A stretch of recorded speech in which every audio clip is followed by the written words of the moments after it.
अस्सलाम वालेकुम बच्चों, आज हम लोग एक्सरसाइज 2.6 सम नंबर 9 सिर्फ एक ही सम सॉल्व करेंगे। क्यों एक ही सम? हर दिन तो मैं आपको दो सम करवाया, तो आज क्यों एक? आज का जो सम है ना, वो थोड़ा समझाने में लेंदी है और मैं नहीं चाहता कि समय की पाबंदी की वजह से मैं आपको कम समझाऊं। तो मैंने ये फैसला किया हूं कि आज मैं आपको सिर्फ एक ही सम सिखाऊं, लेकिन इन डिटेल। अब अगर मैं 2.6 की और बात करूं, 2.6 में पूरे 10 सम है, आप अपनी टेक्स्ट में देख सकते हो। सम नंबर 1, 2, 3, 4, 5, 6, 7, 8, 9 और 10। इस 10 सम में भी ये जो 10वां है ना, वो कंप्लीट द फॉलोइंग टाइप है, तो उसको तो छोड़ ही दो। अब बच गए 9। मैंने आपको 1 करवा दिया हूं, मैंने आपको 3 करवा दिया हूं, 4 करवा दिया हूं, 5 करवा दिया हूं, आज मैं आपको 9 करवा दूंगा, तो बच गए 9 में से मैंने आपको 5 सम करवा दिया या आज करवा दूंगा। अब जो बच गए 4 ना, मैं चाहता हूं कि जब हमारी ऑफलाइन क्लास शुरू होगी तो मैं आपको उस दरमियान ये 4 सम सिखाऊंगा। थोड़ा समझाने में ज्यादा टाइम जाएगा इसमें, और मैं चाहता हूं कि मैं अलग अलग एग्जाम्पल देके आपको डायरेक्ट एड्रेस करूं, तो आपको बेहतर समझ में आएगा। नेक्स्ट वीक से मैं सोच रहा हूं कि ज्योमेट्री शुरू किया जाए। अलजेब्रा में 3 चैप्टर करीब हो चुके हैं, अब ज्योमेट्री शुरू करते हैं। तो ये मेरा प्लान था जब मैंने आपके सामने रख दिया। हम अपने प्लान के हिसाब से एकदम करेक्ट चल रहे हैं। जो करेक्ट नहीं चल रहा है ना, वो आप पढ़ते ही नहीं हो। अभी देखो, 1 महीना और या 10 दिन और आपका एसएस का पोर्शन खत्म हो जाएगा। ऐसी हिंदी है, मराठी है, इंग्लिश है, बहुत सारी चीज है जो खत्म होती हुई दिख रही है, लेकिन आप तो अभी भी आराम कर रहे हैं। तो बहुत भारी पड़ेगा जब आप एक साथ पढ़ने बैठोगे, काफी कॉम्प्लिकेशन आएगा। समझदारी इसी में है कि आप अभी से पढ़ना शुरू करो, ठीक है। खैर, मैं तो ये चीज हर लेक्चर में कहता हूं, पता नहीं आपकी कब समझ में आएगी। आज हम शुरू करते हैं हमारा lecture exercise 2.6 sum number 9। If 460 divided by a natural number, अगर हम 460 को एक नेचुरल नंबर से काट देते हैं तो, मैं क्वेश्चन पढ़ रहा हूं, मुझे जो भाषा सबसे अच्छी आती है मैं उस भाषा में अपने आप को ट्रांसलेट करवा रहा हूं। If 460 divided by a natural number, अगर हम 460 को एक नेचुरल नंबर से डिवाइड करते हैं। नेचुरल नंबर, कल मैंने इसका जिक्र किया था। नेचुरल नंबर वो नंबर होते हैं जो 1 से शुरू होता है, 2 पे जाता है, 3 पे जाता है और जाते जाता है। नेचुरल नंबर की सीरीज का कोई अंत नहीं होता है। तो क्वेश्चन कहता है कि अगर हम 460 को डिवाइड कर दें नेचुरल नंबर से, जिसको डिवाइड होना है वो अंदर दिखेगा, है कि नहीं? अगर हम 460 को डिवाइड कर दे नेचुरल नंबर से, तो जिसको डिवाइड होना है वो अंदर दिखेगा, और जो डिवाइड करेगा वो बाहर दिखेगा, है ना? बाहर वाले को डिवाइजर कहते हैं और अंदर वाले को डिविडेंड कहते हैं। तो सोचो, गहरी सोच रखो। 4 मार्क का सम है, अगर आपको एग्जाम में आएगा तो 4 मार्क्स के लिए आएगा। If 460 divided by a natural number, जिसको डिवाइड होना है वो फॉर्मेट के अंदर, जो इसको डिवाइड कर रहा है, तो आप बोलोगे कौन डिवाइड कर रहा है? कौन हुआ? Natural number. सही कि नहीं? तो फिर मन में आपके सोच आ रही होगी कि जिसको डिवाइड करना है उसकी वैल्यू पता है 460, लेकिन जो डिवाइड कर रहा है उसकी वैल्यू कहां है? आ रहा है मन में सवाल, आ रहा है कि नहीं? तो मैं बोलूंगा हाँ, सही सोच रहे हो आप। जो डिवाइड होना है वो 460 है। इस 460 को डिवाइड कौन कर रहा है? नेचुरल नंबर, और उस पे ना वो साइलेंट है क्वेश्चन। क्वेश्चन ने ये बोल दिया कि हाँ 460 डिवाइड हो रहा है नेचुरल नंबर से, लेकिन वो नेचुरल नंबर क्या है फिलहाल नहीं दिया गया है, उस पर सस्पेंस बना हुआ है। आगे देखते हैं। Question is 6 more than 5 time the divisor. Question ऊपर होता है, सभी को पता होगा। क्वेश्चन इज 6 मोर, जो क्वेश्चन है ना वो 6 ज्यादा है। इधर वाला डिवाइजर, इधर वाला डिविडेंड, जो बच गया वो रिमाइंडर, और ऊपर क्या होता है क्वेश्चन। तो जब जब मैं जिसका जिक्र सुन रहा हूं ना, मैं उस वैल्यू को वहां पे लिख दे रहा हूं। तो डिविडेंड 460 है, डिवाइजर का पता नहीं, लेकिन ये पता है कि डिवाइजर नेचुरल नंबर है, जो काट रहा है वो नेचुरल नंबर है। तो डिविडेंड 460 है, डिवाइजर का पता नहीं, लेकिन ये पता है कि नेचुरल नंबर है। क्वेश्चन का जिक्र हो रहा है। Question is 6 more than 5 time the divisor. तो ये 6 मोर 5 टाइम द डिवाइजर सही है। अगर कोई मुझसे पूछे कि सर क्वेश्चन की तरह, मैं बोलूंगा 6 मोर 5 टाइम द डिवाइजर। तो वही मैंने लिखा ना, ये चीज मैंने यहां पे लिखा सही। एंड रिमाइंडर इज 1, और रिमाइंडर क्या है 1। कहानी सुन रहे हो? अरे कहानी सुन रहे हो? फिर से सुनो। 460 को डिवाइड किया एक नेचुरल नंबर ने। 460 को डिवाइड किया एक नेचुरल नंबर में। जिसको डिवाइड किया गया वो अंदर, जिसने डिवाइड किया वो बाहर। जिसको डिवाइड किया गया वो अंदर,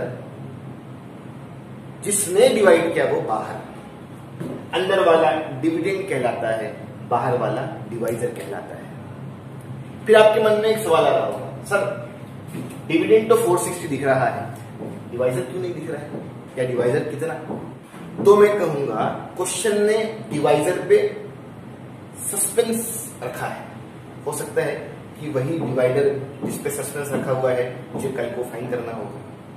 तो क्वेश्चन डिविडेंड के बारे में तो जानकारी दे रहा है कि वो 460 है, लेकिन क्वेश्चन डिवाइजर के बारे में कोई जानकारी नहीं दे रहा है। सिर्फ इतना कह रहा है कि जो डिवाइजर है ना वो क्या है, नेचुरल नंबर। क्या है वो? Natural number. फिर डिविडेंड हो गया, हाँ डिविडेंड 460 है। डिवाइजर हो गया, डिवाइजर नेचुरल नंबर है। क्वेश्चन के बारे में क्या इंफॉर्मेशन? जो क्वेश्चन है ना, देखो जो क्वेश्चन है ना, Q4 क्वेश्चन, जो क्वेश्चन है ना वो 6 मोर 5 टाइम द डिवाइजर। मैंने आपको पहले भी कहा था कि पहली जगह मैं मल्टीप्लाई वाले के लिए छोड़ के रखता हूं और दूसरी जगह प्लस और माइनस के लिए। तो जैसे मैंने 6 मोर सुना, मैं लिखा 6 मोर, और यहाँ पे मल्टीप्लाई वाले की जगह 5 time the divisor, 5 time the divisor. सुने? तो सुन रहे हो? डिविडेंड मालूम हो गया, डिवाइजर मालूम हो गया, क्वेश्चन मालूम हो गया, एंड रिमाइंडर इज 1। जो बच गया वो क्या है? 1। अगर ऐसा हो रहा है, अगर ऐसा हो रहा है तो पता लगाओ, बताओ, तो पता लगाओ कि क्वेश्चन कितना है और डिवाइजर कितना है। सुने, पूरी कहानी समझ लो, पूरी कहानी। अंत में मालूम पड़ेगा कि क्वेश्चन और डिवाइजर की मांग हो रही है। अंत में मालूम पड़ेगा क्वेश्चन एंड डिवाइजर की मांग हो रही है। अब क्वाड्रेटिक बेस्ड डिवाइड प्रॉब्लम, सबसे पहला स्टेप अजम्पशन। क्या होता है अजम्पशन में? हमारे पास एक x होता है और वो हम x बांट देते हैं, सही है? ऐसे होता है ना क्वाड्रेटिक बेस्ड डिवाइड प्रॉब्लम। क्या होता है? बट प्रॉब्लम का पहला स्टेप अजम्पशन। अजम्पशन में क्या होता है, हमारे पास एक x होता है और हम उस x को किसी एक को दे देते हैं। अब जैसे ही मैं x देने की सोचू हूं तो मेरे समझ में आ रहा है यहाँ पे तो दो दो दावेदार है ना, बांटने के लिए एक चीज है और लेने वाले कितने, दो लोग। अब मैं कंफ्यूज हो गया। अगर ऐसा होता कि बांटना सिर्फ x है और चाहिए भी सिर्फ एक ही चीज, तो जो चाहिए उसको x, लेकिन यहां पे मसला ये हो गया कि अपने को देने के लिए सिर्फ एक चीज है और वहां पे लेने के लिए दो लोग हैं। अब किसको x दूं, किसको x दूं? याद करो मेरे प्रीवियस लेक्चर मैंने क्या कहा था। मैंने कहा था अगर ऐसा मसला आए ना कि देने के लिए एक चीज और लेने के लिए दो लोग, तो हम क्या करेंगे। तो मैंने कहा था पता लगाओ कौन किस पे डिपेंड है। क्या कहा था मैंने, पता लगाओ कौन किस पे डिपेंड है। जो डिपेंड है उसको हम x नहीं देंगे। पता लगाओ कौन किस पे डिपेंड है, जो डिपेंड है बच जाएगा, हम उसको x दे देंगे। अब जैसे ही एक का असम्पशन हो जाएगा दूसरा भी उससे लग के अज्यूम हो जाएगा। तो अगर आपके मन में ये सवाल चल रहा है सर देने के लिए एक चीज है दो लोग, तो हम किसको x देंगे, तो मैं बोलूंगा पता लगाओ कौन किसके ऊपर डिपेंड है। क्या क्वेश्चन डिवाइजर पे डिपेंड है या क्या डिवाइजर क्वेश्चन पे डिपेंड है। ठीक है, चलो देखो मेरी बात सुनो, मेरी बात सुनो। देखो क्वेश्चन डिवाइजर पे डिपेंड है। कैसे सुने मैंने क्या बोला, क्वेश्चन डिवाइजर पे डिपेंड है।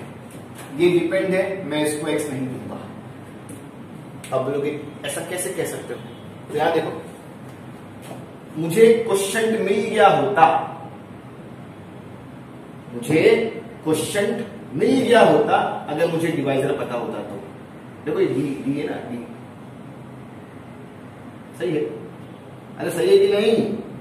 मुझे क्वेश्चन मिल गया होता अगर डिवाइजर पता होता तो। सुने, तो क्वेश्चन डिवाइजर पे डिपेंड है। जब तक मुझे डिवाइजर नहीं मिल जाता मैं क्वेश्चन को फाइंड कर सकता नहीं। तो बात हो रही थी x बांटने की, देने के लिए सिर्फ एक चीज और लेने वाले दो लोग। ऐसे केस में हम फैसला करते हैं कि कौन किस पे डिपेंड है। तो समझ में आ रहा है कि अगर क्वेश्चन चाहिए तो डिवाइजर का पता होना जरूरी है। अगर क्वेश्चन चाहिए तो डिवाइजर का पता होना जरूरी है। तो ये पढ़ के समझ में आया कि क्वेश्चन डिपेंड है, क्वेश्चन डिपेंड है डिवाइजर के ऊपर। तो जो डिपेंड है उसको हम x नहीं देंगे, जो बच गया उसको हम क्या देंगे, x। एकदम आसान सी चीज है, सोच गहरी और अच्छी रखो। बाकी मैथ्स तो चिल्ली है, चिल्ली हाथ का खेल है। चलो अब डिवाइजर का असम्पशन हो गया, हुआ कि नहीं हुआ। क्वेश्चन को भी अज्यूम कर लेते हैं। तो आप बोलोगे क्यों, क्यों, तो बोलूंगा मांगा है कि नहीं। एक मांगे हुए को आप अज्यूम कर रहे हो, दूसरे मांगे हुए को नहीं अज्यूम करोगे क्या। सुने ना, तो खाली x दे के कुछ नहीं जाने का, चलो x दे दिए काम खत्म हो गया, नहीं। अगर आप एक मांगे हुए को अज्यूम कर रहे हो तो दूसरे मांगे हुए को भी तो अज्यूम करना होगा ना। समझ में आ रही बात। तो अजम्पशन खत्म नहीं हुआ है, अजम्पशन में क्वेश्चन का भी पार्ट बचा हुआ है। चलो कैसे कैसे, चलो क्वेश्चन को कैसे अज्यूम करोगे, एकदम सिंपल। क्वेश्चन का क्वेश्चन इज इक्वल टू का इज इक्वल टू 5 का 5 डिवाइजर, डिवाइजर को अपन ने क्या मान लिए, x है ना। तो डिवाइजर के क्या आ गया, x आ गया, प्लस का प्लस 6 का 6। तो अगर बात है क्वेश्चन के अजम्पशन की तो ये रहा क्वेश्चन का अजम्पशन, 5x प्लस 6। सुने, अरे सुने कि नहीं सुने, एकदम आसान है ना। क्वेश्चन के बारे में तो बात क्वेश्चन में ही किया था, आपका जो सम है उसमें ही बात किया था। देखो क्वेश्चन तो क्वेश्चन, इज तो इज, 6 मोर तो 6 मोर, 5 time the divisor, 5 time the divisor, सुने है ना। तो अगर बात हो रही है क्वेश्चन को अज्यूम करने की, तो क्वेश्चन का जिक्र तो क्वेश्चन ने ही किया था, सम ने ही जिक्र कर चुका था। मैंने क्या किया, क्वेश्चन पे क्वेश्चन लिखा, इज इक्वल टू का इज इक्वल टू लिखा, 5 का 5 लिखा, और जो डिवाइजर है इसको तुम क्या मान के रखे, x, डिवाइजर हटाया तो बदले क्या लिखा, x प्लस का प्लस 6 का 6। फिर अगर कोई सोच रहा है सर इसको प्लस कर देंगे, 5x और 6, तो बोलूंगा नहीं ये अल्फाबेट है, ये नंबर है, ये प्लस होगा नहीं। तो ये रहा आपका क्वेश्चन का असम्पशन। समझ में आया? अरे समझ में आया। बस अब क्या है, अब सम आगे आसान है। फिर से एक बार देख लें, नहीं बोलोगे तो भी देख लेंगे, फिर से एक बार देख लेते। देखो क्वेश्चन क्या कहता है, if 460 divided by a natural number, 460 है ना, जो डिवाइड हो रहा है वो फॉर्मेट के अंदर, जिससे डिवाइड हो रहा है वो डिवाइड, जिससे डिवाइड हो रहा है वो फॉर्मेट के बाहर। अंदर वाले को डिविडेंड कहा जाता है, बाहर वाले को डिवाइजर कहा जाता है। डिविडेंड कितना वो दिया हुआ है, डिवाइजर कितना नहीं दिया है, सिर्फ इतना बोला गया है कि वो क्या है, नेचुरल नंबर है। ठीक, डिवाइड हो रहे हैं तो जाहिर सी बात है हर डिवाइड में कुछ क्वेश्चन रहेगा, कुछ रिमाइंडर है। क्वेश्चन को लेकर क्वेश्चन क्या बात करता है, क्वेश्चन कहता है क्वेश्चन इज, तो देखो मैंने यहां पे लिखा क्वेश्चन इज, है ना, क्यू फॉर क्वेश्चन इज से इज इक्वल टू 6 मोर, मैंने जगह छोड़ दिया, यहां पे मल्टीप्लाई वाले लोग आएंगे, मैंने उल्टा शुरू किया, 6 मोर 5 टाइम डिवाइजर। हाँ, क्वेश्चन को भी लेकर जानकारी है। फिर क्वेश्चन कहता है रिमाइंडर इज 1। तो मैंने सुना सम में कहीं ना कहीं डिविडेंड का भी जिक्र हो रहा है, डिवाइजर का भी जिक्र हो रहा है, क्वोशिएंट का भी जिक्र हो रहा है, रिमाइंडर का भी जिक्र हो रहा है। ठीक, कोई गम नहीं, अच्छी बात है, होने दो, सबका जिक्र होने दो। चाहिए क्या तो मालूम पड़ा, क्वेश्चन चाहिए और डिवाइजर चाहिए। ठीक, क्वाड्रेटिक बेस्ड वर्ड प्रॉब्लम, सबसे पहला स्टेप अजम्पशन, और उस अजम्पशन में क्या होता है, हम किसी एक को x दे देते हैं। अब जैसे ही x देने की बात आई तो मालूम पड़ता है यहां पे लेने वाले 2 लोग हैं। अब हमारी सोच,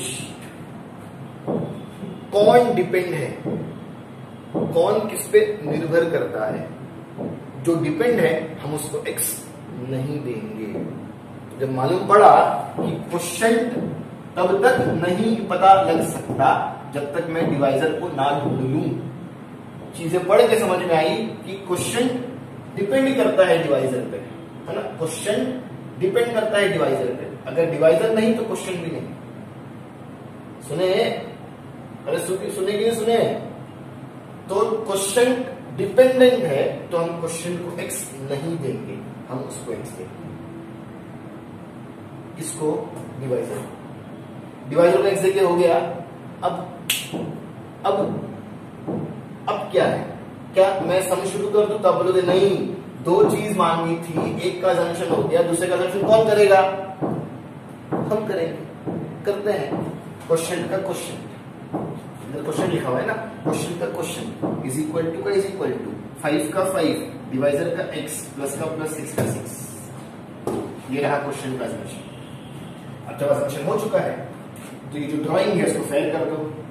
late the divisor be x, let the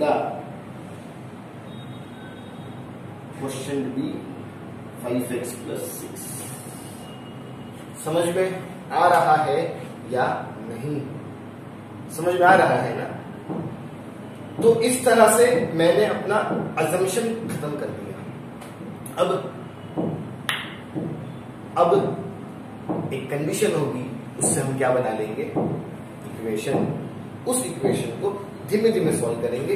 एक वक्त आएगा जब लोग क्वाड्रेटिक से सॉल्व होंगे, एक वक्त आएगा जब लोग स्प्लिटिंग सॉल्व होंगे। स्प्लिट कर देना, स्प्लिट के एंड में 2 आंसर होगा, एक प्लस में होगा और एक माइनस में होगा। माइनस वाले को ये बोल के मना कर देना कि हम नेचुरल नंबर की खोज में है, जो बचा वो हमारा आंसर होगा। उस आंसर को एक बार डिवाइजर में पुट कर देना, आपको डिवाइजर मिल जाएगा। एक बार क्वेश्चन में पुट कर देना, आपको क्वेश्चन मिल जाएगा और सम आपका क्या हो जाएगा, खत्म। ठीक है, ऐसे मेरी सोच है। अगर आगे कुछ हुआ उटपटांग तो तब कुछ और सोच लेंगे। अब मैं कंडीशन की खोज में, है ना, उसी से इक्वेशन बनेगा। चलो, if 480 divided by natural number, ये तो इस्तेमाल हो गया। उसे से मालूम पड़ा कि कौन डिविडेंड है, कौन डिवाइजर है। क्वेश्चन की 6 मोर, ये सब इस्तेमाल हो गया। यहां से लेके यहां तक इस्तेमाल हो गया। डायरेक्ट चीज मांग रहा है, तो मैं ये ऑब्जर्व कर रहा हूं कि कंडीशन है ही नहीं।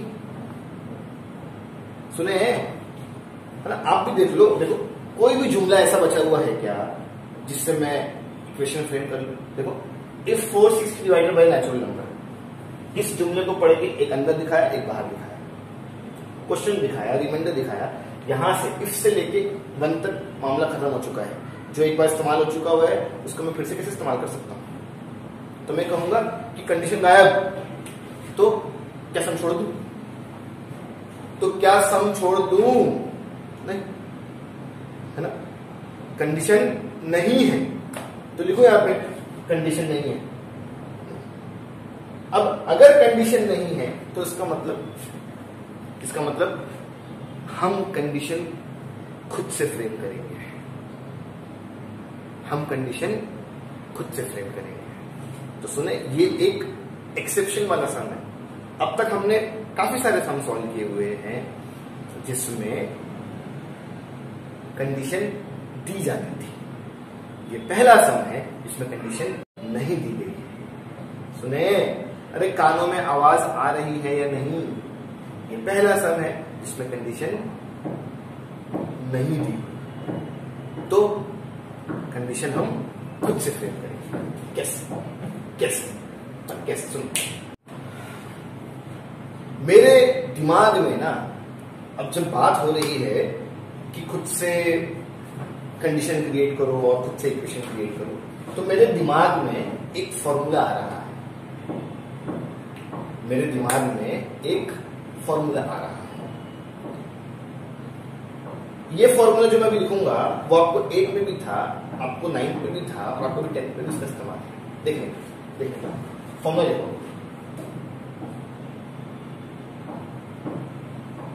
Dividend is equal to divisor into quotient plus reminder.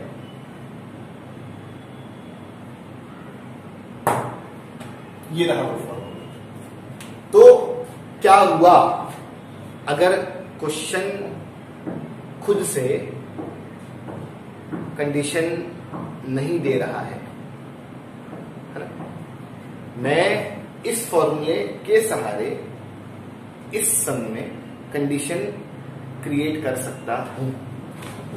बात समझ में आई? अरे बात समझ में आई? ये फॉर्मूला समझ में आया आपको? ये फॉर्मूला तभी अप्लाई करने का जब क्वेश्चन का भी जिक्र हो,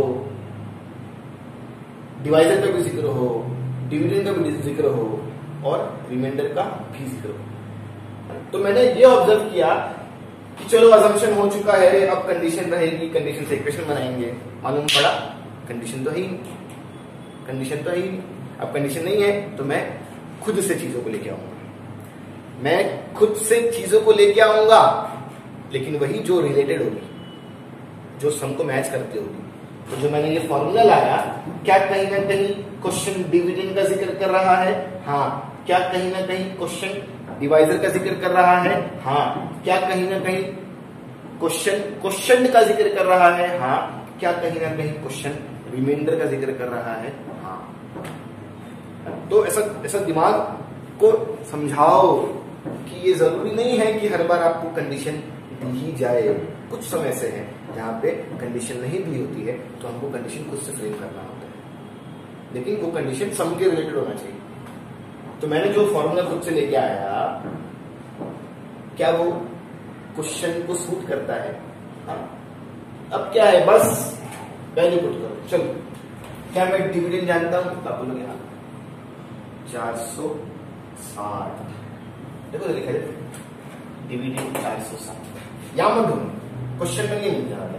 क्वेश्चन में क्या बोला है? 460 को डिवाइड किया गया, जिसको डिवाइड किया गया वो डिविडेंड। कैसा रिलेट करो? Divisor x into quotient 5x plus 6 multiply बाद दो लोग हैं ब्रैकेट प्लस रिमाइंडर 1। ये कंडीशन मैंने खुद से लाया, कंडीशन में मैंने वैल्यूज पुट किया। इसको सॉल्व करो, आपके लोग स्प्लिट में आ जाएंगे। स्प्लिट कर देना, फिर तो आपको आगे आ गई है।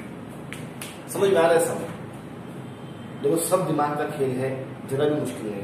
मैं फिर से एक चीज पर जोर दे दूं, ये फिलहाल अपने आप में अलग सम है। मैं क्यों उसको अलग बोल रहा हूं? क्योंकि इसमें कंडीशन नहीं दी हुई थी, और जब कंडीशन नहीं दी हुई तो अपन क्या करने का? अपन खुद से कंडीशन लाने का। लेकिन वो कंडीशन लेके आओगे जो सम को सूट करेगा। ये नहीं कि कुछ भी लेके आ गए और सोचोगे तो सॉल्व करते हैं, नहीं, है ना। मैंने सम पढ़ा, मुझे कहीं ना कहीं मालूम था कि हाँ 4 लोग का जिक्र हो रहा है, क्वेश्चन का जिक्र हो रहा है, डिवाइजर का जिक्र हो रहा है, डिविडेंड का जिक्र हो रहा है, रिमाइंडर का जिक्र हो रहा है। तो जिनका जिक्र हो रहा था, जिन 4 लोग का जिक्र हो रहा था, मैंने उन्हीं 4 लोग को लेके एक कंडीशन ले आया। और ये फॉर्मूला सब जानते हैं। फॉर्मूला में वैल्यू पुट करो, सॉल्व करते चलो, सॉल्व करते चलो, सॉल्व करते चलो, आपका आंसर आ जाएगा। चलो सॉल्व करते हैं। ये बाहर वाला एक वैसे मल्टीप्लाई होगा और एक बार इससे मल्टीप्लाई होगा। ऐसे होता है ना, बाहर वाला अंदर अंदर मल्टीप्लाई।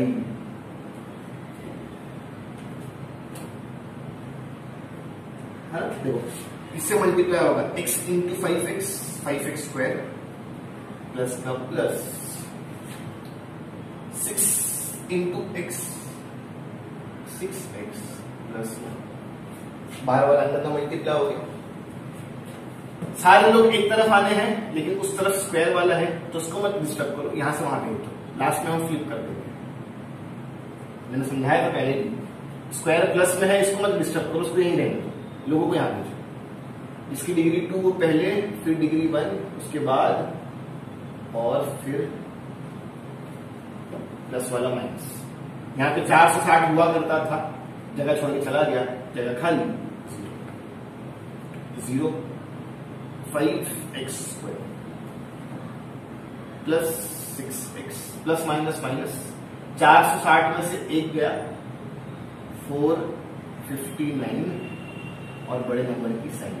अब जब आपको लगे कि हाँ हर चीज सही हो चुकी है, देखो 3 लोग एक तरफ, डिग्री 210, अब जाके आप इसको फ्लिप कर दो। Flip 5x square plus 6x minus 459 is equal to 0। समझ में आ रहा है? तो ये रहा मेरा लाया हुआ कंडीशन जो सम को सूट करता है। मैंने कंडीशन में वैल्यूज पुट किया, मैंने इस इक्वेशन को इस तरह से सॉल्व किया कि लोग स्प्लिटिंग के फॉर्म में आ गए। लोग स्प्लिटिंग के फॉर्म में आ गए। लोग स्प्लिटिंग के फॉर्म में आ गए। ठीक, अरे सही है। फिर करो स्प्लिट। अब मैं ये देख रहा हूं नंबर काफी बड़े बड़े हैं, आप भी देखो, दिमाग खोलो, दिमाग खोलो। अब मैं ये देख रहा हूं कि नंबर काफी बड़े बड़े हैं। क्या कहीं पे कुछ कॉमन फैक्टर है? क्या कहीं पे कुछ एक जैसे लोग हैं जो मैं डिवाइड कर दूं और लोग छोटे हो गए? देखते हैं। ये 5 का फैक्टर है, 5 1 जा 5। ये 2 का फैक्टर है, नहीं। मैं देख रहा था कि क्या कहीं पे एक जैसे लोग हैं जो मैं डिवाइड कर दूं तो लोग छोटे हो जाए, तो मालूम पड़ा नहीं। मजबूरी है, हमको इसी ही वैल्यूज पे काम करना होगा, है ना। मजबूरी है, हमको इसी ही वैल्यू पे काम करना होगा। अब सुनना बात, सुनना मेरी बात, थोड़ा सा सम सोचने वाला है और सीखने वाला भी है। सब बोर्ड पे देखेंगे, सब बोर्ड पे देखेंगे। हम लोग ने आज तक काफी सारे स्प्लिटिंग नंबर सम किए हैं। हर केस में नंबर जो थे ना वो छोटे छोटे होते थे, या कभी अगर नंबर बड़ा भी आया तो मैं उसको डिवाइड करके कम कर देता था। लेकिन अब देखना नंबर कितना बड़ा आएगा और आप इस बड़े नंबर में कैसे डील करोगे वो भी देखना। चलो प्लस माइनस का प्लस माइनस माइनस, पहली चीज एज इट इज, आखिरी चीज एज इट इज। ऐसे होता है। दो खाली जगह के लिए मैं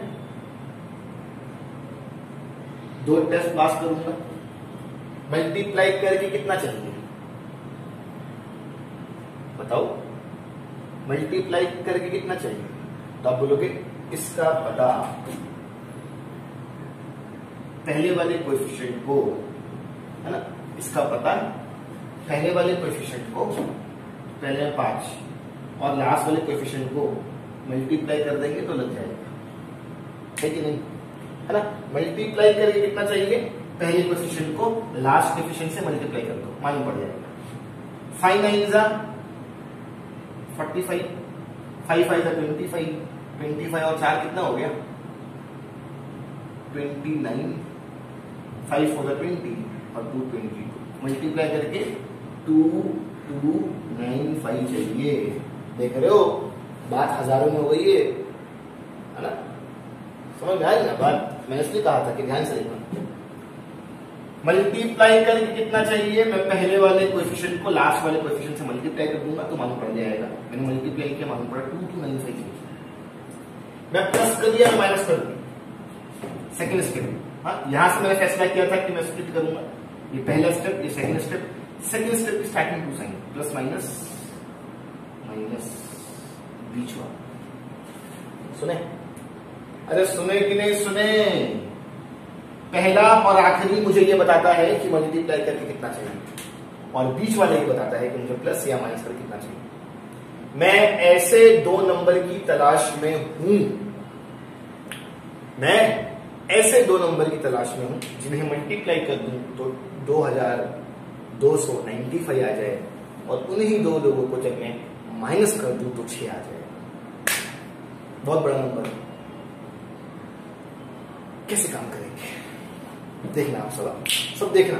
मेरे को देखो कि मैं क्या कर रहा हूं। देखो, जब भी मैं बड़े नंबर में डील करूं, मैंने कभी आपसे इसका जिक्र किया था, जब भी मैं बड़े नंबर में डील करूं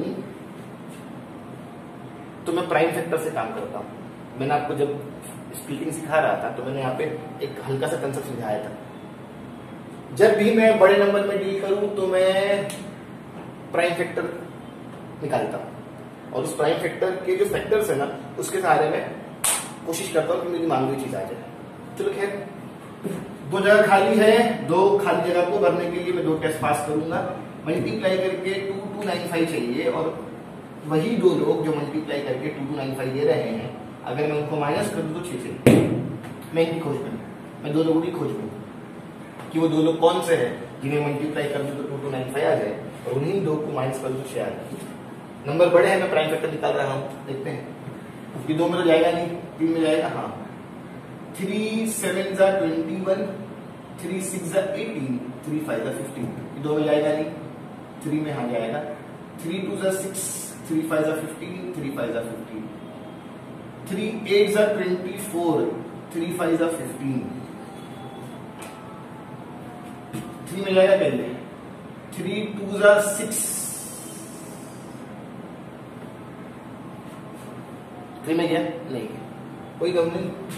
3 में जाएगा तो किसमें आएगा? 4 नहीं, 4 में भी नहीं, 5 में। हाँ, 5 1 जा 5, 3 कैरी, 5 7 जा 35।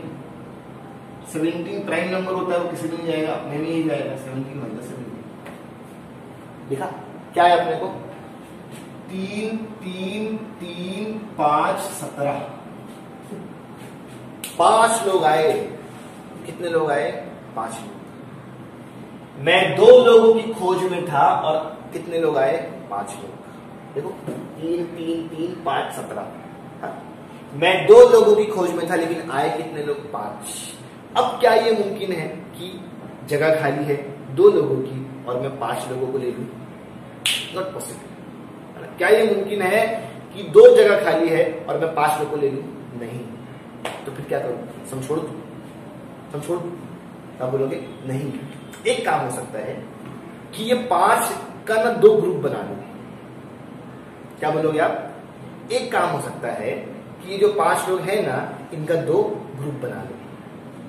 वो 2 ग्रुप ऐसे होना चाहिए जो माइनस करके 6 दे।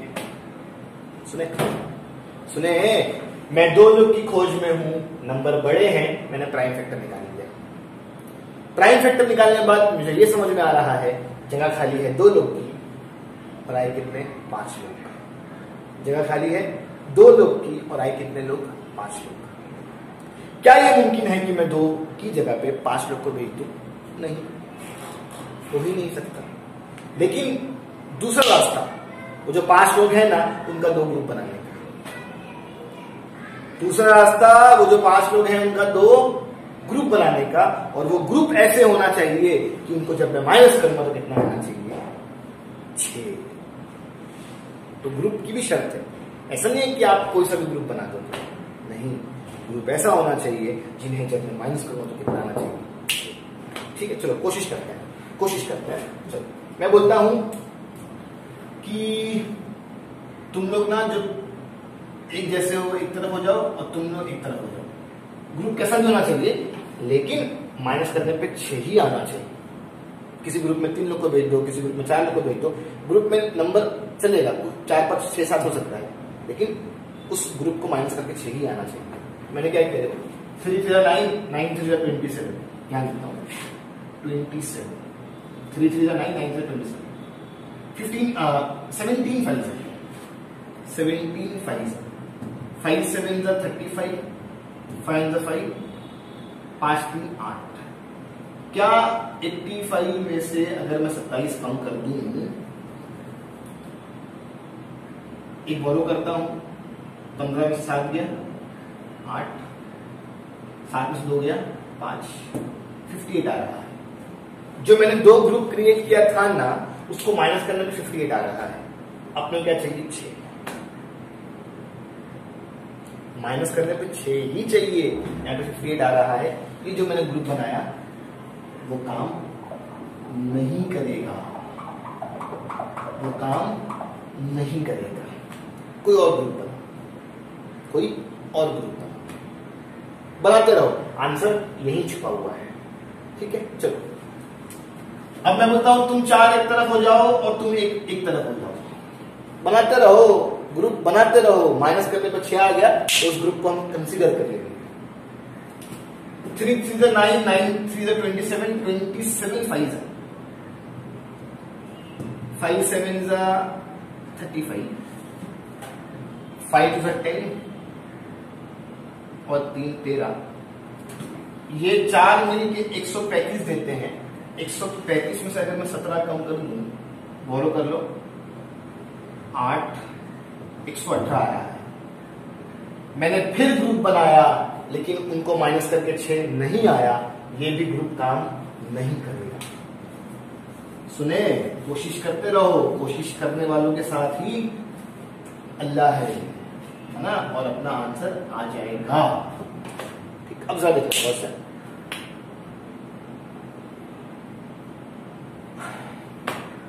मैं एक काम करता हूं,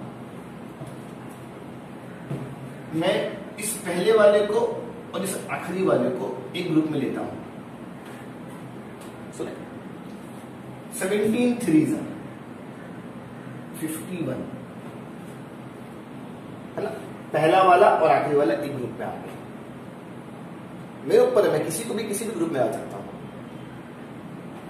लेकिन माइनस करके 6 आना चाहिए। तो मैंने अब तक 2 बार कोशिश कर लिया, लेकिन आया नहीं। अब मेरा थर्ड अटेम्प्ट। 17 3 51, 3 3 9, 9 5 45। माइनस कर दो, 6 आ रहा है। सुने, मैंने 3 बार कोशिश किया। जब मैंने पहली कोशिश किया वहां ग्रुप बनाया, लेकिन माइनस करने पे 6 नहीं आया। मैंने उस ग्रुप को डिस्क्वालीफाई कर दिया। मैं बोला नहीं चाहिए। मैंने दूसरी बार कोशिश किया, मैंने फिर ग्रुप बनाया, लेकिन माइनस करने पर 6 नहीं आया। मैंने उस ग्रुप को भी डिस्क्वालीफाई कर दिया। मैंने तीसरी बार फिर कोशिश किया, लेकिन अब माइनस करने पर 6 आया कि नहीं आया। मैंने 3 बार कोशिश किया, लेकिन जो मेरा थर्ड अटेम्प्ट था वो सक्सेसफुल था। बताओ तीसरे अटेम्प्ट में कौन है? तो आप बोलोगे 51 एंड 45, बड़ा कौन है? 51, छोटा कौन है? 45, बीच में लोग कौन से है? x। बस खत्म। अब सब आता है। थोड़ी सी परेशानी हुई होगी फैक्टर ढूंढने में, लेकिन मैंने समझा दिया होगा, समझ में आया होगा। अब क्या है, चलो फिनिश करते हैं। 4 लोग हैं, क्या करेंगे? ग्रुप बनाएंगे। क्यों ग्रुप बनाएंगे? कॉमन निकाल लेंगे। 51 नंबर की अवेबिलिटी यहां है, 5 नंबर की अवेबिलिटी यहां भी है, नंबर यहां भी मौजूद है, नंबर यहां भी मौजूद है, लेकिन इनमें कुछ कॉमन नहीं है। करके देख लो, अगर आपको मेरी बात पे विश्वास नहीं है। देखो 51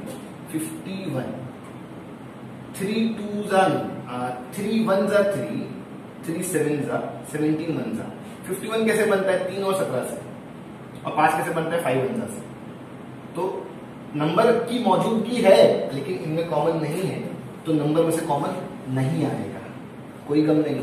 x 2 बार, x 1 बार, x 1 बार बाहर, क्या बच गया? 5x बच गया, 51 बच गया।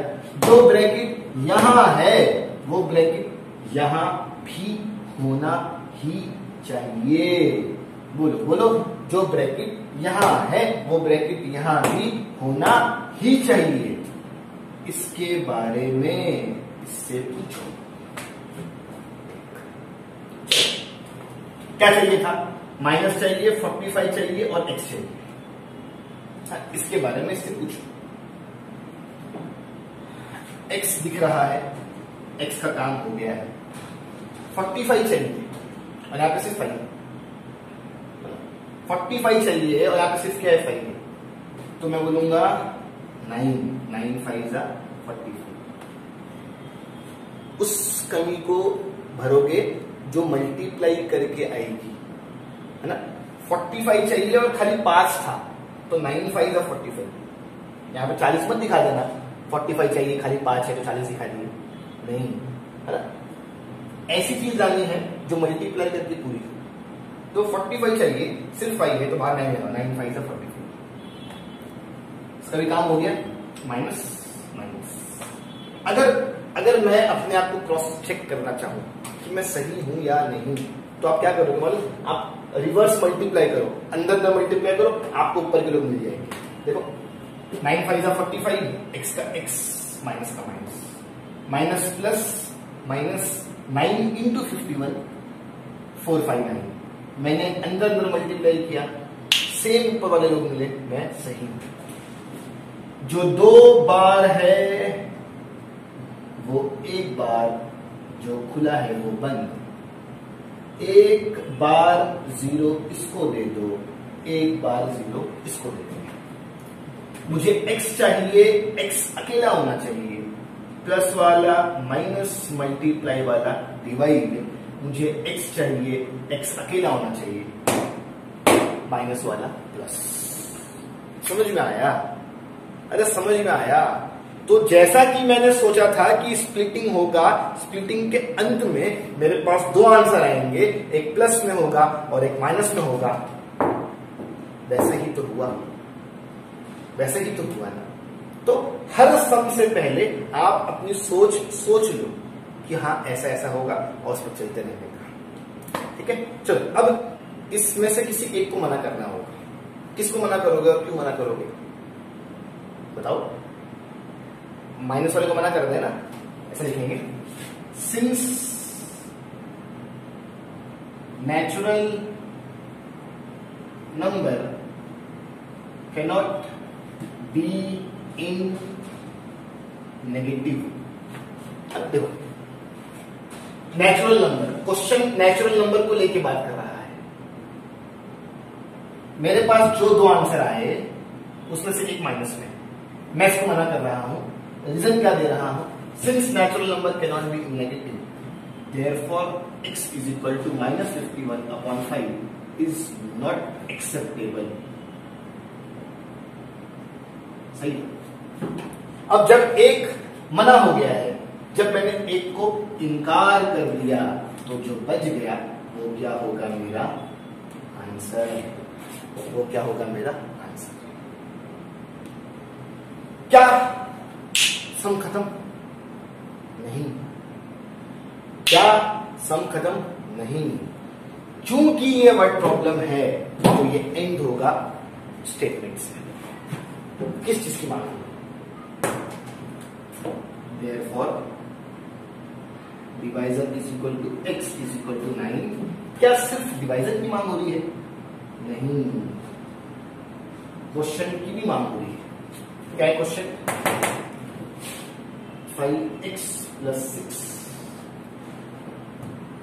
5 का 5। क्या मैं x को जानता हूं? हाँ।